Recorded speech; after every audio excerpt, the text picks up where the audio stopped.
After his parents' divorce, 16-year-old Kazuo and his mother moved to her hometown, Nagano. Kazuo used to live here when he was in kindergarten, so he is confident he will settle right back in. On his first day at school, he is introduced to the class. Suddenly, a girl gets up, recognizing him from the time they were in kindergarten. Her name is Kazumi, and she used to be best friends with Kazuo a long time ago. She even reveals that he wetted his bed and had to wear her underwear one time. Kazuo realizes that's where the fetish came from. He remembers the incident, but pretends to be oblivious. After class, he goes to Kazumi, asking her to stop telling everyone about these embarrassing stories of the past. Kazumi's boyfriend Hiroshi interrupts them and is jealous of their friendship. After school, Kazumi follows Kazuo as he tries his best to get rid of her. She reminds him of his favorite noodle he used to have at her mother's noodle shop. When he says he doesn't remember, she brings him home. Her family is delighted to see him after so long, but Kazuo feels uncomfortable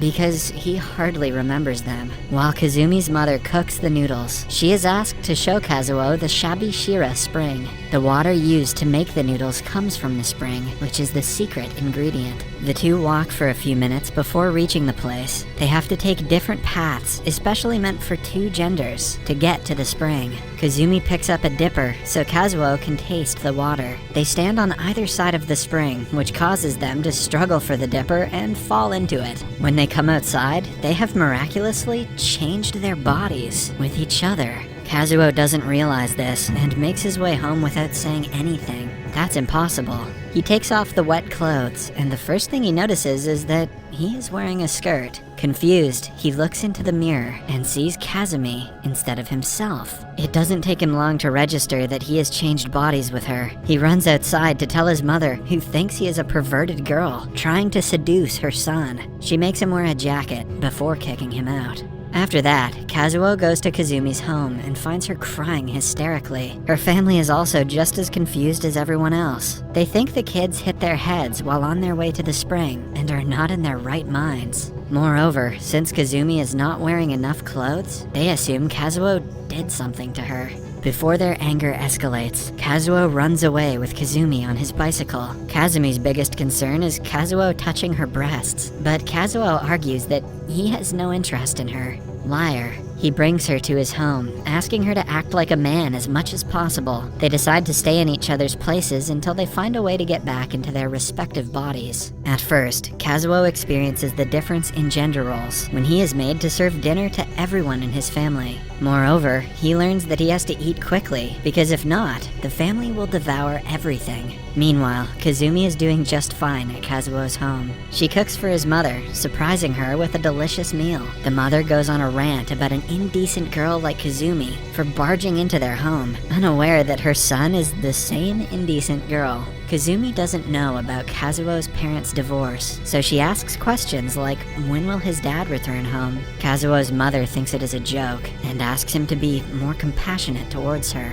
She also discovers that Kazuo broke up with his long-term girlfriend, Akemi, before moving here. A while later, Kazuo calls Kazumi, asking her to keep his phone strap safely. It was a gift from his father and is close to his heart. Kazumi, on the other hand, is having problems of her own. She is shocked by how his genitals changed when she tried to take a shower. Kazuo orders her to stop looking at his body and ends the call. The following morning, Kazuo wakes up in Kazumi's room and remembers what happened yesterday. Then, he checks himself in the mirror, and to his distress, sleeping has not turned him back to normal. Kazumi breaks in through the window with Kazuo's school uniform that he left at his home yesterday. She also teaches him how to wear a bra, but just then, her mother interrupts them. She assumes the worst and calls the entire family into the room. As they yell at their daughter, Kazuo and Kazumi trick them and run away to school. They promise to do their best as each other before walking in. During music class, Kazumi is asked to play the piano because Kazuo was well known as a talented pianist in his former school.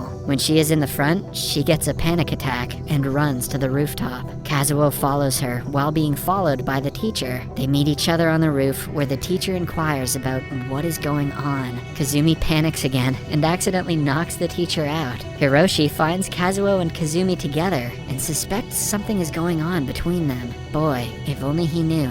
After school, the two sit by the river and discuss their situation. Kazumi touches Kazuo's body, reminiscing about her older self, but to a man walking past them, it looks like they are doing something else. He tries to join them in the fun and holds Kazuo's hand. To defend himself, Kazuo kicks him in the nuts and runs away with Kazumi. In the following scene, both Kazuo, Kazumi, and their mothers are called to an older gentleman's home. He is the father of the guy they beat up earlier. He wants to press charges against Kazumi, but has to consider otherwise after discovering his son wanted to kidnap the girl. Then, Kazuo and Kazumi are together when Kazuo gets a text from Hiroshi. He is jealous of their growing relationship and is ready to break up if that is what Kazumi prefers. Kazumi replies that she loves him and just asks him to give her some space. At home, Kazumi's mother notices that her daughter is acting more strange day by day. She lays down like a man, speaks like one, and has forgotten how to cook. Hence, Kazumi's older brother is called from Tokyo to take care of her. Kazuo has been more sensitive than normal because his period is near. Moreover, both Kazuo and Kazumi are forbidden to meet each other outside school after what happened yesterday. He panics since he has no clue what must be done when he gets his period.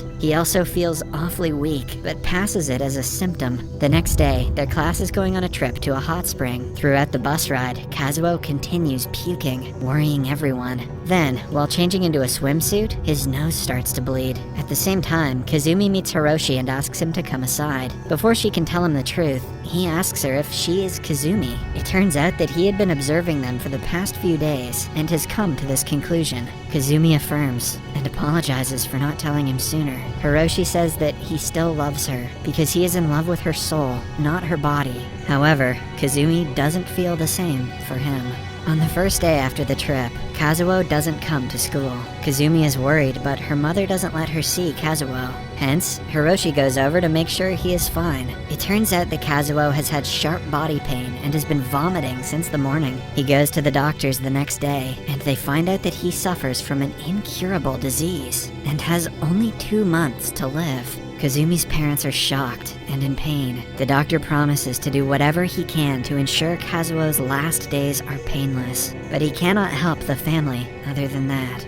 Hiroshi finds out about this and comes to tell Kazumi. She is just as shocked as everyone else, because Kazuo's death could mean a lot of different things. She is worried for him and for herself, because her body could go away forever. When she goes to visit him, she is initially stopped by her mother. The woman blames her for Kazuo's condition, because he has been acting strangely after her arrival. The doctor convinces her that they should not keep a bedridden girl from meeting her friend. Kazumi meets Kazuo and feels responsible for his illness.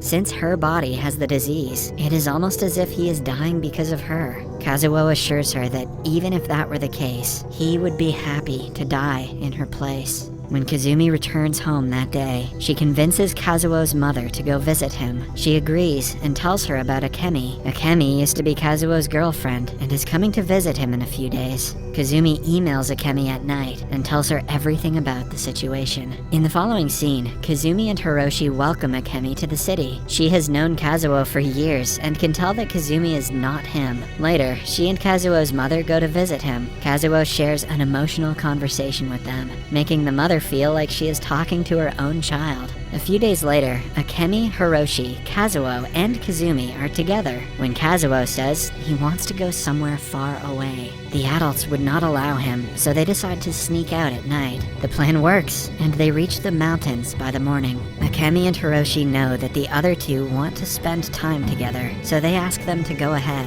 After that, the two are spotted by a group of performers. They join the group and decide to stay with them for the night. Kazumi has a hard time falling asleep, so she cuddles with Kazuo and inquires if they can take their relationship a step further. Kazuo says he wants to make love to her, but only as a guy. Kazumi understands and hugs him instead. She also takes his top off and says goodbye to her body for the last time. The next morning, Kazumi hears two men talking about her and Kazuo. They are planning to do something to get rid of the couple, Instead of being a burden on them, she and Kazuo leave a while later. Kazumi wants to go home now, but Kazuo says that is the last place he wants to visit. Then, they make their way to the Sabishira Spring, where it all began. Unlike the last time, they do not take the separate gender gates, since they are both male and female. They stand on the edge of the spring, drinking from a dipper. Suddenly, they slip and fall into the water for the second time. They somehow manage to get outside, but soon realize that they have changed back into their respective bodies. Kazumi is over the moon that Kazuo doesn't have to die in her place, but Kazuo cannot help but feel sad.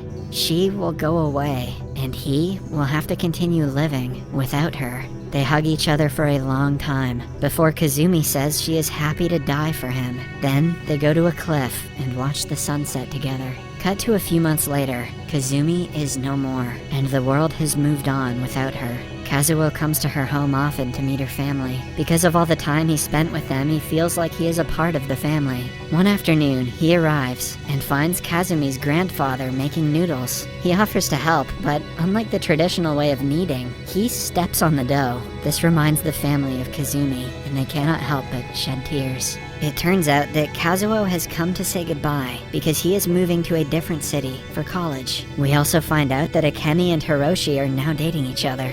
Before leaving the city, Kazuo visits Kazumi's grave and wishes her goodbye. What he doesn't know is that her spirit is watching him with a smile on her face, glad that he is moving on with his life. On his way out, Kazuo passes Hiroshi, who has also come to pay respect. The movie ends with a message that says, "A person's lifespan is limited, but a story lasts forever."